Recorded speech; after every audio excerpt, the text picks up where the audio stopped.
Why did Israel bomb an aid ship off the coast of Malta? On Thursday night, an Israeli drone struck a ship carrying humanitarian aid to Gaza, igniting a fire and blowing a hole in the boat that nearly caused it to sink. The boat was part of the Freedom Flotilla Coalition, a global humanitarian group opposing Israel's years-long blockade of Gaza. Its passengers, including 30 activists and aid workers representing a coalition of 21 countries, were left without power or communications after the attack and were forced to send an SOS distress signal. Guys, this is an emergency. We need everyone to contact the Malta government right now. At 12:30 a.m., our ship, the Freedom Flotilla, was attacked by 2 drones. Please, everybody, put pressure on the Malta government to save the crew. There's about 30 souls that had to abandon ship. The ship is on fire. It's taking water. Please, everybody, all hands on deck.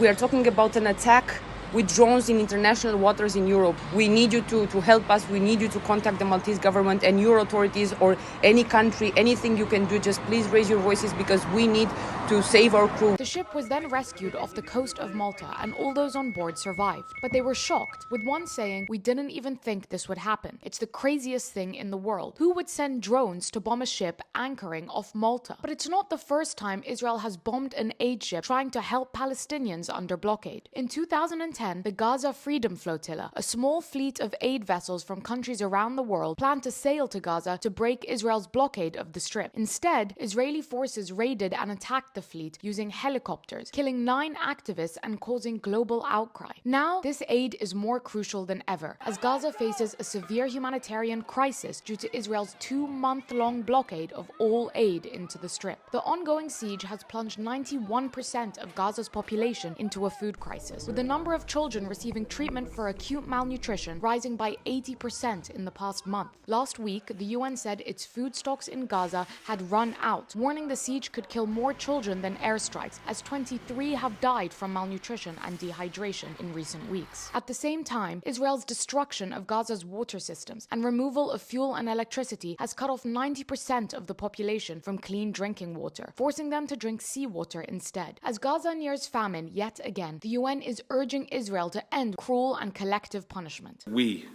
are breaking the bodies and the minds of the children of Gaza.